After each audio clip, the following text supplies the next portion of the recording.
मेरे साथ बोलिए, भारत माता की। अरे भाई, डोंगरगढ़ वाले ऐसे बोलेंगे क्या?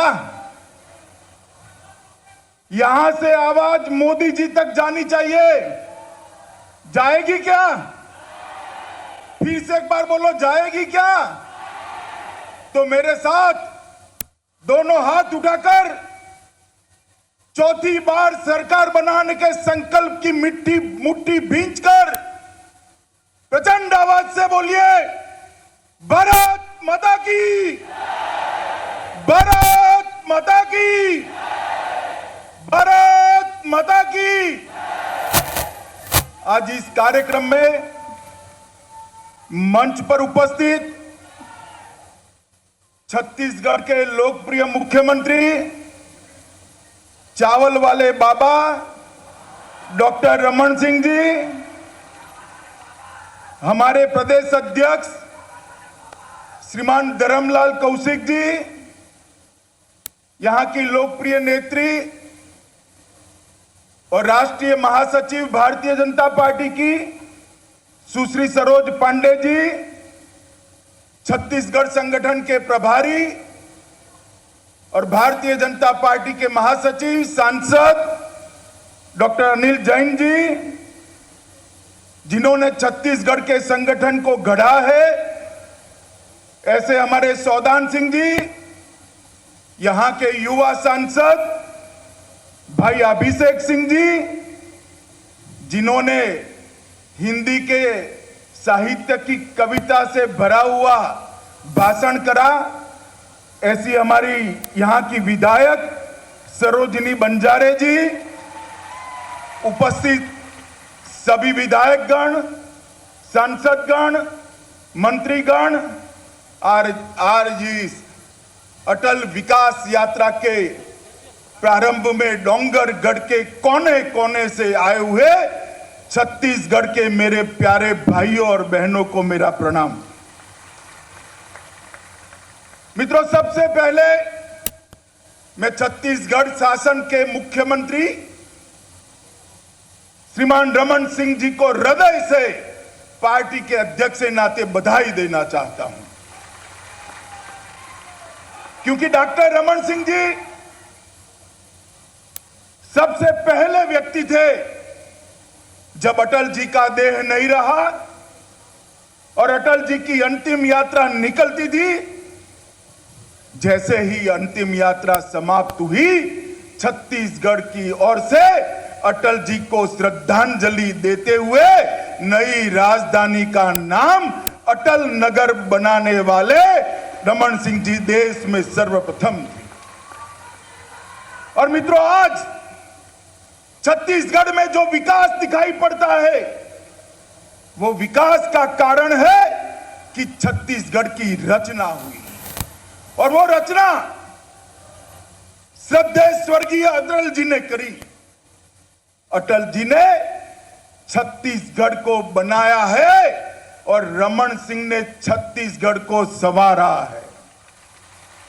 मगर अभी काम पूरा नहीं हुआ। नवा छत्तीसगढ़ बनाना है ना? जरा जोर से बोलो, बनाना है ना? अटल जी के कल्पना का छत्तीसगढ़ बनाना है ना? तो फिर से एक बार, चौथी बार रमन सिंह की सरकार बनानी पड़ेगी और 19 में नरेंद्र मोदी की सरकार बनानी पड़ेगी। मित्रों, नरेंद्र मोदी और रमन सिंह की जोड़ी छत्तीसगढ़ को दिन दूनी रात चौगुनी प्रगति की दिशा में आगे ले जाने में सफल रही है। एक जमाना था, 10 साल तक कांग्रेस की सरकार थी, छत्तीसगढ़ को कुछ नहीं मिलता था। रमन सिंह दिल्ली जाते थे, गरीब आदिवासी की बात करते थे, मेरे दलित समाज के भाइयों की बात करते थे, किसानों की बात करते थे, मगर बहरे कानों को सुनाई कर आवाज ये डोंगरगढ़ में मां बलमेश्वरी के मंदिर के यहां वापिस आ जाती। आपने परिवर्तन किया। 2014 के अंदर केंद्र में भारतीय जनता पार्टी की सरकार बनाई, नरेंद्र मोदी की सरकार बनाई और छत्तीसगढ़ की प्रगति दिन दूनी रात चौगुनी हो रही है। अभी अभी मैं कांग्रेस के शहजादे का भाषण सुन रहा था। अरे भैया, मैं ठीक ही बोल रहा हूं। वो कह रहे थे कि मोदी जी, आप बताइए 4 साल में आपने क्या किया है। अरे राहुल जी, आप हमें सवाल पूछते हो? आप हमें सवाल पूछे और हम जवाब दे दें? हमें आपको जवाब देने की कोई जरूरत नहीं है राहुल गांधी। आप सुन लो, आपको सवाल करने का कोई अधिकार नहीं है।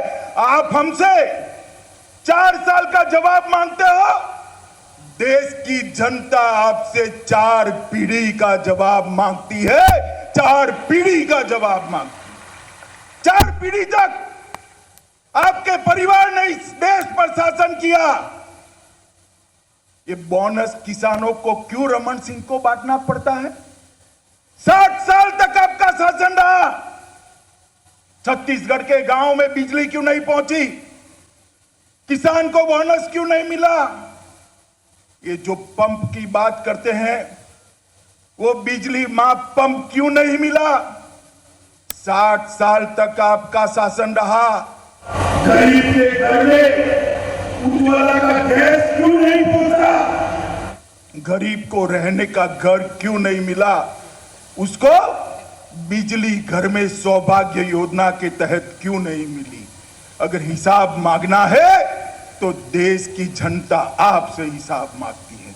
परंतु मित्रों, राहुल गांधी को मुझे हिसाब देने की जरूरत नहीं है, मगर मैं छत्तीसगढ़ की जनता को हिसाब देना चाहता हूं, क्योंकि हम भारतीय जनता पार्टी के कार्यकर्ता पल पल और पाई पाई का हिसाब देने।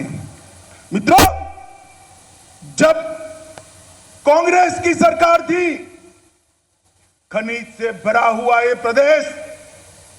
प्रदेश की समृद्ध धरती के नीचे इतनी समृद्धि है जो पूरे भारत को आगे ले जाए। मगर ये प्रदेश गरीब था, क्योंकि प्रदेश के लिए कुछ नहीं मिलता था।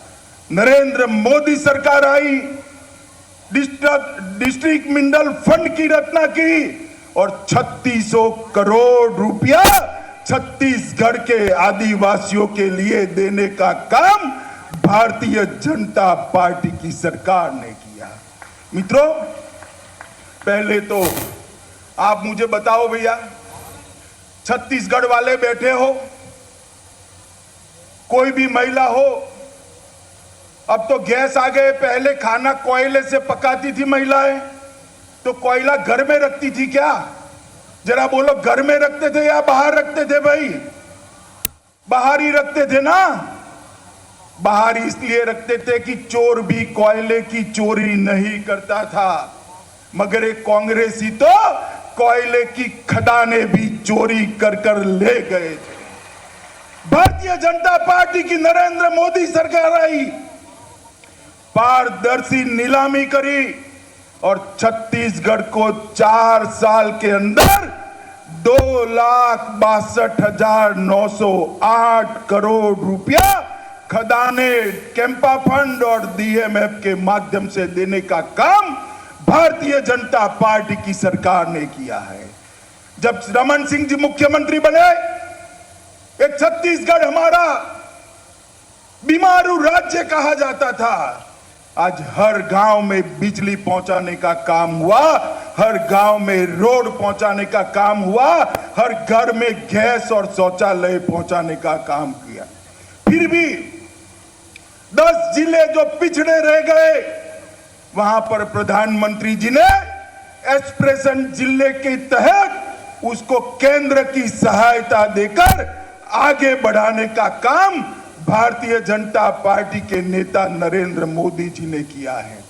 मित्रों, ये राहुल बाबा हिसाब मांगते, मैं उनको पूछना चाहता हूं कि रमन सिंह जी 50 लाख लोगों को स्मार्टफोन दे रहे हैं। अभी छत्तीसगढ़ आए थे, उन्होंने कहा रमन सिंह जी आप इस कंपनी का फोन क्यों नहीं दे रहे हो, भेल का फोन क्यों नहीं दे रहे हो। अब इनको ये भी मालूम नहीं है कि भेल फोन बनाता है या नहीं बनाता है, और वो हमसे हिसाब मांग रहे हैं। मित्रों, भारतीय जनता पार्टी की दोनों सरकारों ने छत्तीसगढ़ के विकास के लिए ढेर सारी योजनाएं लेकर आए हैं। और मित्रों, अभी अभी नरेंद्र मोदी सरकार ने निर्णय किया है कि चाहे फसल रबी हो चाहे फसल खरीफ हो, देश भर के हर किसान को उसकी लागत से 1.5 गुना समर्थन मूल्य देने का काम भारतीय जनता पार्टी की सरकार करेगी। मुझे तो 1.5 गुना भी बहुत लगता था। मैं तो गुजरात से आता हूं, परसों रमन सिंह जी का फोन आया कि 1.5 गुना के ऊपर 300 रुपये का बोनस हम धान पर और किसानों को देने वाले हैं। और अब इसमें राह भी नहीं देखनी पड़ेगी, धान की कीमत चुकाने के साथ ही बोनस को चुकाने का काम भारतीय जनता पार्टी की रमन सिंह सरकार करने वाली है। मित्रों, छत्तीसगढ़ आदिवासी बहुल प्रदेश है, दलित समाज के लोग, पिछड़े समाज के लोग रहते हैं। भारतीय जनता पार्टी की नरेंद्र मोदी सरकार ने तय किया है कि देश के 10 करोड़ परिवार और 50 करोड़ गरीबों को 5 लाख तक का सारा स्वास्थ्य का खर्चा भारतीय जनता पार्टी की सरकार उठाने वाली है। आयुष्मान भारत की योजना के तहत हॉस्पिटलाइजेशन, ऑपरेशन, सारे टेस्ट और हॉस्पिटलाइजेशन, ऑपरेशन के बाद का हॉस्पिटलाइजेशन, ये सारा खर्चा भारतीय जनता पार्टी की सरकार उठानी। मित्रों, ये रमन सिंह जी के नेतृत्व में छत्तीसगढ़ का विकास हुआ है। रोड, रास्ते, बिजली, खलियानों में पानी, खेत में पानी, विद्यार्थियों को लैपटॉप, कंप्यूटर, महिलाओं को टेलीफोन, सब सुविधाएं देने का काम किया है। और मोदी जी के नेतृत्व में देश सुरक्षित हुआ है। मैं पूछना चाहता हूं राहुल बाबा को, आपका समय था, आए दिन ये पाकिस्तानी घुसपैठिए आकर हमारे जवानों का सर काट कर ले जाते थे, आप क्या करते थे? नरेंद्र मोदी सरकार बनी, छत्तीसगढ़ के आशीर्वाद से बनी। उरी पर हमला हुआ, हमारे 12 जवानों को जिंदा जला दिया। पूरे देश भर में हुआ कि अब क्या होगा, मोदी जी भी एक आध स्टेटमेंट कर कर रह जाएंगे। मगर मित्रों, इस बार कांग्रेस की सरकार नहीं थी, देश के प्रधानमंत्री मनमोहन सिंह नहीं थे, भाजपा सरकार थी, नरेंद्र मोदी प्रधानमंत्री थे। 10 ही दिन में हमारे सेना के वीर जवान पाकिस्तान के अंदर घुसकर सर्जिकल स्ट्राइक कर भारत माता की जय बोलते हुए बदला लेकर वापिस आ गए। नरेंद्र भाई ने देश को सुरक्षित करने का काम किया है, रमन सिंह ने छत्तीसगढ़ को विकसित करने का काम किया है। और एक कांग्रेस वालों को स्वप्न आते हैं। मैं अभी देख रहा था एक प्रेस कॉन्फ्रेंस कांग्रेस के किसी नेता की, नाम भी याद नहीं रहते उनके, एक प्रेस कॉन्फ्रेंस देख रहा था कि छत्तीसगढ़ में हमारी सरकार बनाएंगे। अरे भैया, दिन दहाड़े क्यों स्वप्न देख रहे हो? छत्तीसगढ़ में भाजपा की सरकार अंगद का पैर है, उसको कोई उखाड़ नहीं सकता। और जरा 4 साल का इतिहास देख लो। नरेंद्र मोदी जी के प्रधानमंत्री बनने के बाद सबसे पहली चुनाव आया, महाराष्ट्र में कांग्रेस गई, भाजपा सरकार बनी। हरियाणा कांग्रेस गई, भाजपा सरकार बनी। झारखंड कांग्रेस गई, भाजपा सरकार बनी। कश्मीर कांग्रेस गई, मणिपुर कांग्रेस गई, नागालैंड भाजपा की सरकार बनी, आसाम भाजपा सरकार बनी, त्रिपुरा भाजपा सरकार बनी, गोवा भाजपा, हिमाचल भाजपा, गुजरात भाजपा, उत्तराखंड भाजपा, मेघालय भाजपा, उत्तर प्रदेश भारतीय जनता पार्टी और अब छत्तीसगढ़ में भी चौथी बार भारतीय जनता पार्टी की सरकार बनने वाली है। मित्रों, एक कांग्रेसियों को दिन में स्वप्न देखने की आदत है, मगर मैं आज इस सार्वजनिक कार्यक्रम के रूप से जहां 280 करोड़ के लोकार्पण डॉक्टर मनमोहन सिंह के हाथ से हुए, हजारों जरूरतमंद लोगों को अलग अलग प्रकार की सहायता दी है, वहां से छत्तीसगढ़ की जनता को अपील करने आया हूं कि नीचे रमन सिंह, ऊपर नरेंद्र मोदी, ये डबल डेकर ट्रेन जो आपने बनाई है 2 इंजन वाली, उसको बना कर रखना। यही छत्तीसगढ़ को 2025 में नवा छत्तीसगढ़ का रूप दे सकते हैं। आप बताइए, आने वाले चुनाव में आप फिर से एक बार, चौथी बार भाजपा सरकार बनाएंगे? जरा जोर से बोलिए, बनाएंगे? डॉक्टर रमन सिंह को फिर से एक बार मुख्यमंत्री बनाएंगे? मोदी जी के हाथ मजबूत करेंगे? 2025 में अटल जी के स्वप्न का छत्तीसगढ़ बनाएंगे और पूरे छत्तीसगढ़ में 2/3 बहुमत से मिशन 65 का लक्ष्य पूरा करेंगे? जरा जोर से बोलिए, करेंगे? तो मेरे साथ दोनों हाथ ऊपर उठाकर विजय के संकल्प की मुट्ठी भींचकर प्रचंड आवाज से बोलिए, भारत माता की, भारत माता की, भारत माता की, वंदे मातरम।